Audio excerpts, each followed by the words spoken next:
What about World War II fascinates you? Because that's something that I've spent a lot of time consuming like even when I was a kid, when I was like 9, 10 years old, I was building plastic models of Spitfires, Hurricanes, Mosquitoes, Lancasters. Did you ever do that? Yeah, I was actually in my dad and my family were based in Berlin when the Berlin Wall fell. Okay. So I remember it. I must have only been 2 or 3, Hmm. but I remember the Berlin Wall falling. We had a big brick from the Berlin Wall. That probably be worth some money now. Hmm. I don't fuck knows where it's gone. We had Hmm. a big piece of it because we were in Berlin as the wall fell, and my dad went to the wall as it was collapsing and got a brick. I remember. And I remember asking what the wall was about, and he explained all East, West Germany, blah, blah, blah, and it all came back to the war. But I found that super interesting because a lot of it, the psychology behind it was interesting.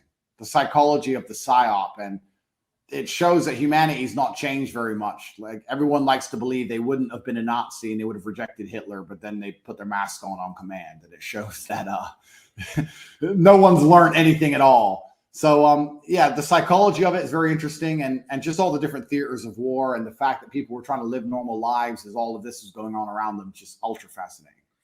Let me ask you this question. I can put you back in a time machine to World War II, and you can have dinner with any of the Axis or Allied leaders. Who would you have dinner with, and why? Churchill, I would have a Churchill, yeah. Hmm. Stalin, I can imagine.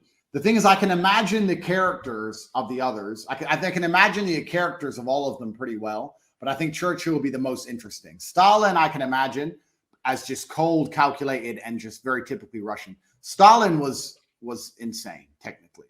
Did you hear what happened to his son?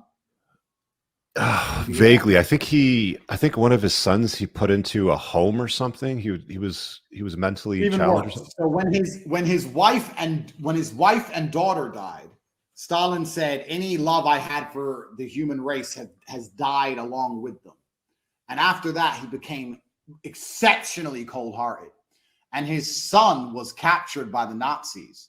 And they sent an exchange offer for his son, who I think was a lieutenant, for one of their field marshals, saying that we're going to torture your son to death unless you swap him for this field marshal. Mm-hmm. And Stalin replied, "I would never swap a lieutenant for a field marshal and let his son get tortured to death." And I thought, bro, that's when you've really lost all compassion, when you allow your son to get tortured to death because of his military rank. Incredible.